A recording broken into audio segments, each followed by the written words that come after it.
नमस्ते बच्चों। आज के इस वीडियो में हम पढ़ने जा रहे हैं सक्रिय परिवहन के बारे में। इससे पहले वाले वीडियो में मैंने आपको निष्क्रिय परिवहन पूरा समझा दिया था। निष्क्रिय परिवहन के तीनों उदाहरणों के बारे में भी हमने पढ़ लिया था। तीनों उदाहरण कौन से थे? विसरण, सुकृत विसरण और परासरण। ये तीनों हम पढ़ चुके हैं। तो अब आज हम पढ़ते हैं सक्रिय परिवहन के बारे में। इसके पहले मैंने आपको निष्क्रिय और सक्रिय में अंतर भी बता दिया था।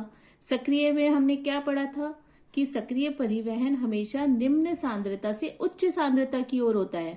तो जब सक्रिय परिवहन निम्न सांद्रता से उच्च सांद्रता की ओर होगा तो हमेशा इस प्रक्रम में ऊर्जा का उपयोग होगा।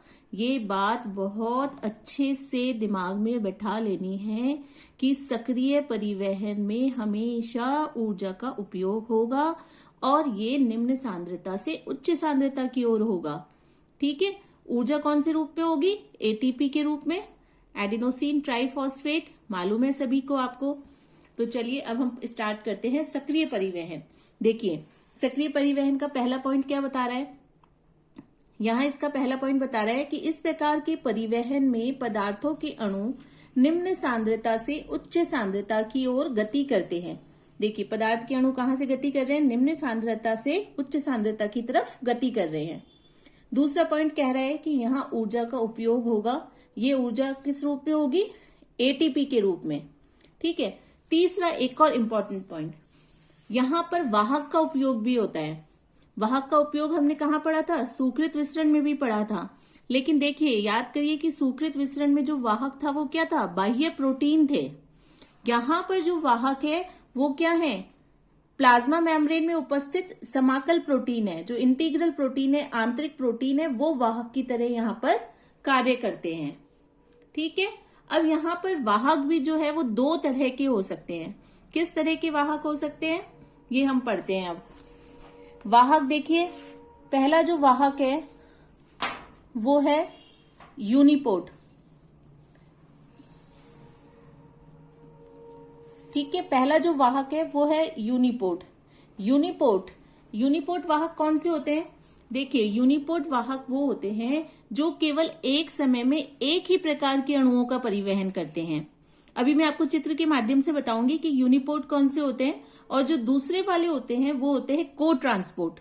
को ट्रांसपोर्ट क्या होते हैं कि जब एक वाहक दो विभिन्न पदार्थों के अणुओं का एक साथ परिवहन करता है। यहां पर यूनी मतलब होता है एक, को मतलब होता है साथ साथ। तो यूनी का मतलब क्या हुआ कि एक वाहक जो है वो एक ही पदार्थ के अणुओं का परिवहन करेगा। को मतलब क्या हो गया कि एक ही वाहक जो है वो एक समय में दो अणुओं का परिवहन करेगा, दो प्रकार के अणुओं का परिवहन करेगा। ठीक है। अब हम यहाँ यूनिपोर्ट देखते हैं। यदि एक वाहक द्वारा एक समय में केवल एक प्रकार के पदार्थों के अणुओं का ही परिवहन हो तो उसे हम कहते हैं यूनिपोर्ट। ठीक है। अब है सेकेंड नंबर को ट्रांसपोर्ट। अब ये को ट्रांसपोर्ट क्या है? को ट्रांसपोर्ट देखिए, इसमें एक ही समय में एक वाहक द्वारा दो विभिन्न प्रकार के अणुओं का एक साथ परिवहन होता है। तो देखिए एक समय में दो प्रकार के पदार्थों का अणुओं का परिवहन हो रहा है। ठीक है। नाम ही को है, को ट्रांसपोर्ट। ठीक। अब ये जो को ट्रांसपोर्ट है ये वापस से दो तरह का होता है। यूनिपोर्ट तो एक ही तरह का होगा क्योंकि एक ही प्रकार के पदार्थ के अणुओं का परिवहन कर रहा है। अब को ट्रांसपोर्ट क्योंकि दो विभिन्न प्रकार के पदार्थ का परिवहन कर रहा है तो ये वापस दो प्रकार का होता है। कैसे? पहला होता है सिमपोर्ट। सिम मतलब होता है एक जैसा। तो सिमपोर्ट का मतलब क्या है कि जब वाहक क्या करता है कि दोनों प्रकार के जो पदार्थ हैं उनका परिवहन एक ही दिशा में करता है। या तो अंदर से बाहर करेगा या बाहर से अंदर करेगा, जो भी है वो दिशा एक ही होगी। तो इसे हम कहते हैं सिमपोर्ट। देखिए सिमपोर्ट क्या होता है?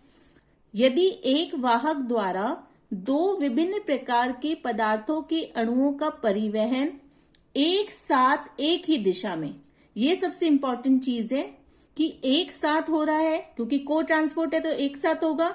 और मेन चीज है एक ही दिशा में सिम मतलब एक जैसा, एक ही दिशा में हो रहा हो तो उसे हम कहते हैं सिम्पोर्ट। अब को ट्रांसपोर्ट में ही हमारा जो सेकंड टाइप है वो है एंटीपोर्ट। देखिए एंटी मतलब क्या होता है, विरोधी, विरोध, एक दूसरे के विपरीत। तो नाम से पता चल रहा है कि एंटीपोर्ट क्या होगा कि जब वाहक दो प्रकार के पदार्थों के अणुओं का विपरीत दिशा में परिवहन करेगा, अलग अलग दिशा में परिवहन करेगा।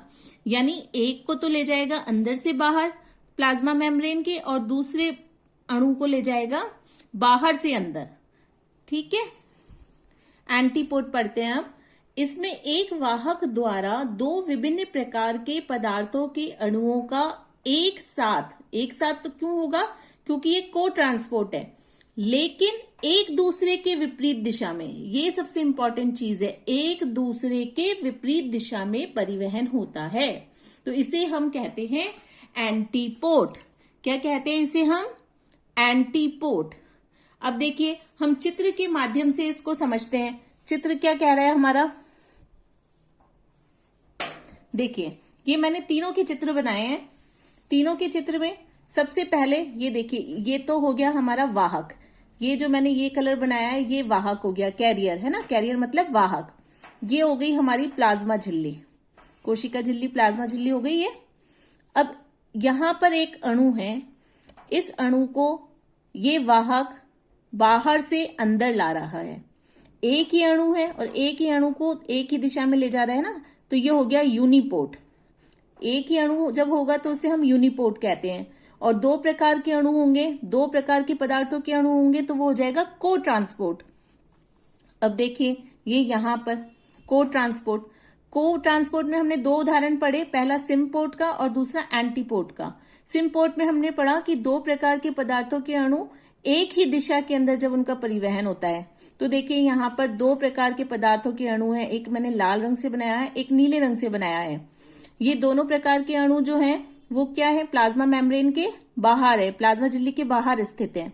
अब इन दोनों प्रकार के पदार्थों के अणु को ये जो वाहक है ये प्लाज्मा झिल्ली के अंदर ला रहा है और एक ही दिशा हो गई, बाहर से अंदर ला रहा है, तो ये हो गया सिम्पोर्ट।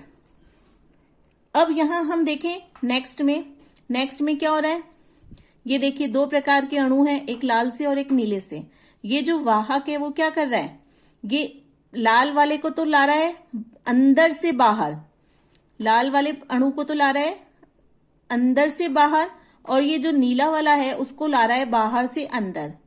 यानी दोनों की दिशाएं जो है वो अलग अलग हैं, तो ये कहलाता है एंटीपोर्ट। तो हमने यहां देखा कि को ट्रांसपोर्ट के दो प्रकार होते हैं, सिम्पोर्ट और एंटीपोर्ट। सिम्पोर्ट पे हमने पढ़ा कि जो दो प्रकार के पदार्थों के अणु हैं उनका परिवहन वाहक द्वारा एक ही दिशा में किया जाता है, बाहर से अंदर या अंदर से बाहर, जो भी है। तो यहाँ पर दोनों प्रकार के अणु जो है वो बाहर से अंदर आ रहे हैं सिम्पोर्ट में, और एंटीपोर्ट में एक अणु जो है वो अंदर से बाहर जा रहा है और दूसरा अणु बाहर से अंदर जा रहा है। तो ये हो गया हमारा को ट्रांसपोर्ट। आशा करती हूं ये टॉपिक आपको समझ में आया होगा, और यदि आपको बहुत अच्छे से समझ में आ रहा है तो प्लीज आप मेरे वीडियो को लाइक जरूर कीजिए और मेरे चैनल को सब्सक्राइब कीजिए। धन्यवाद।